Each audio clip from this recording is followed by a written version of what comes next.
Bapak Ibu para kadang kinasih simbah-simbah lan adik-adik para rama suster bruder berkah dalem Gusti sugeng rawuh wonten ing PDSK channel menika. Kados pundi kabar panjenengan? Mugi-mugi bagas kasarasan kesehatan kawilujengan tansah mengku kula panjenengan sami anggenipun nglampahi gesang ing dinten menika lan mugi-mugi lumantar panglimbang basa Jawi waosan Injil kula panjenengan sansaya saged gayuh iman kapitadosan ingkang leres lan mantep. Langkung-langkung anggenipun kula panjenengan bangun paguyuban komunitas ingkang begja rahayu ingkang bahagia. Selamat berhari Minggu. Dinten menika kula panjenengan mlebet ing Minggu Limrah ingkang kaping 13. Sabtu dalem Gusti ngajak kula panjenengan supados nglelimbang bab katresnan kula panjenengan marang Gusti lan marang sesami mirungganipun marang brayat suci ya brayate awake dhewe.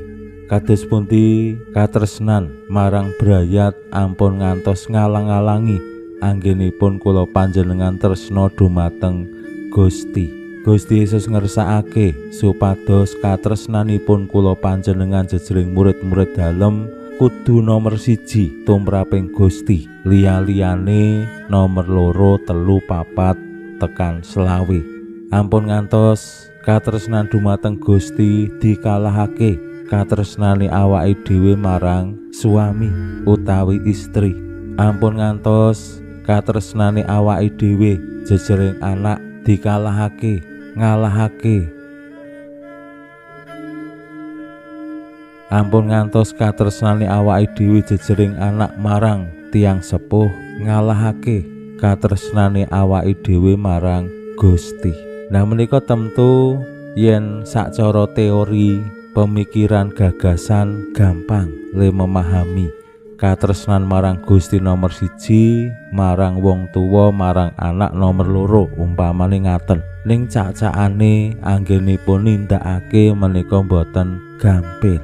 Contoh sing paling konkret kemawon, yen wonten ing griya umpamanipun Bapak Ibu kedah ngrawat tiyang sepuh sing sampun jompo menapa malih nyuwun sewu sampun boten saged menapa-menapa, mosok ya arep ninggal tiyang sepuh ing griya piyambakan awake dhewe terus nderek misa nang gereja.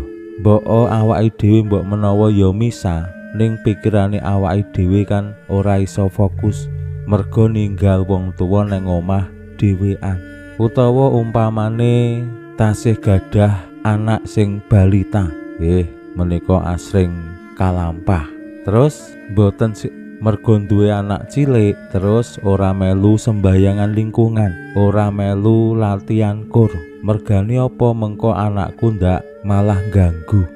Nah menika contoh-contoh kados pundi katresnan dumateng Gusti kadangkala mboten gampil ditetepi lan kadangkala kalah marang katresnane awake dhewe kadangkala kalah.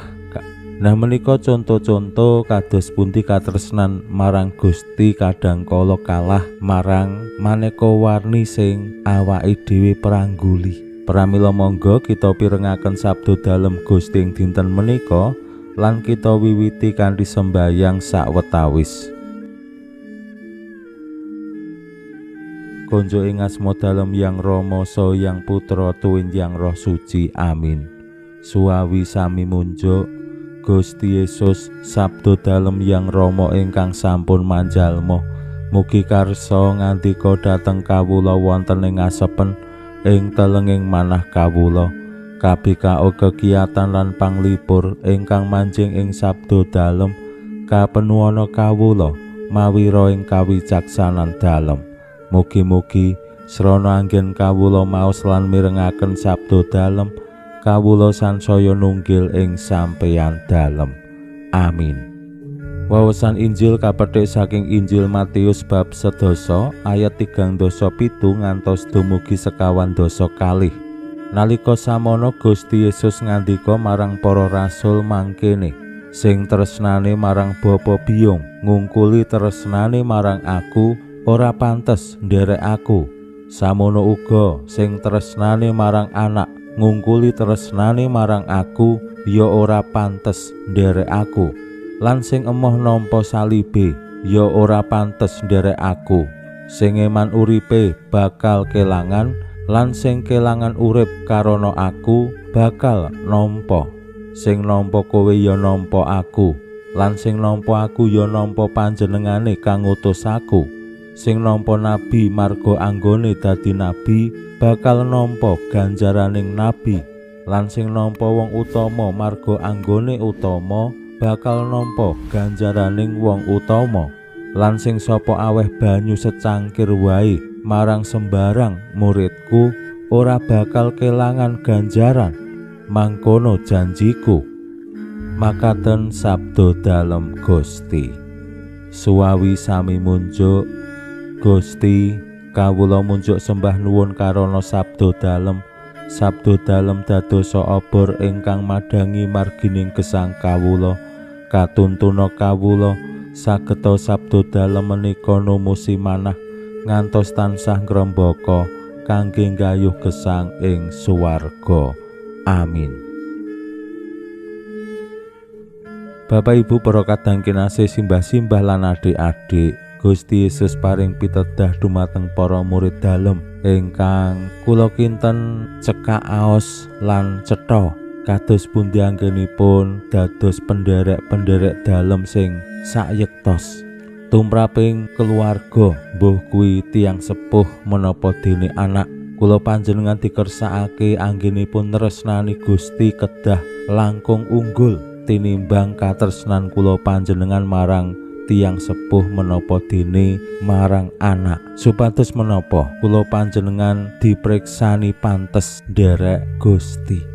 Mila menika nggih saged dados kaca benggala tumraping kula panjenengan sami Bapak Ibu para kadang kinasih. Langkung-langkung nggih kangge para kadang anem anggenipun pados judul utawi pacaran utawi bergaul, Gusti Yesus menika kedah dados cinta pertama. Ampun ngantos merga mung kepentingan utawi cinta manusiawi, Gusti Yesus disingkirake, Gusti disirnake saka uripe awake dhewe. Katresnan ingkang unggul marang Gusti Yesus menika dados dasar katresnan ingkang dipun kersakaken Gusti langkung tinimbang katresnan marang Bapa biyung menapa dene anak. Menika nggih mratelakaken supados katresnan marang Gusti ya dadi lanjaran anggenipun tresnani Bapa biyung menapa dene tresnani anak. Gusti Yesus ugi paring pitedah bilih para murid lan penderek-penderek dalem ampun kuatos utawi galau bilih komunitasipun menika komunitas sing isih alit, komunitas sing cilik lan mbok menawi ing sakmangkih kathah ditolak. Ora perlu kuwatir. Merga yen nolak penderek dalem ya nolak Gusti, ya nolak panjenengane sing ngutus Gusti. Termasuk ugi Gusti paring pitedah sing kelangan urip karana Gusti ya bakal nampa. Para murid lan penderek dalem diajak supados wani kurban, wani ngadepi kasangsaran menapa dene pati anggenipun setya lan mujudaken katresnan dumateng Gusti. Mila ing abad-abad pertama kala semanten kathah sanget sing disebut martir.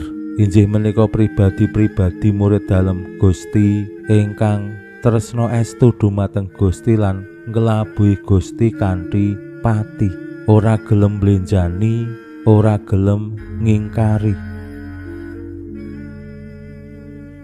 Kula panjenengan nggih kaajak dados martir-martir jaman sakmenika. Temtu boten kedah ngantos pati, ning kados pundi setya janji ing ngarsa dalem Gusti. Pinuji Allah sakmenika sarta ing salami-laminipun. Salam sehat, salam bahagia, salam katentreman. Lan mugi-mugi lumantar panglimbang dinten menika kula panjenengan tansah jinangkung ing berkah dalem Gusti ingkang Maha Kuwasa, Hyang Rama saha Hyang Putra tuwin Hyang Roh Suci. Amin.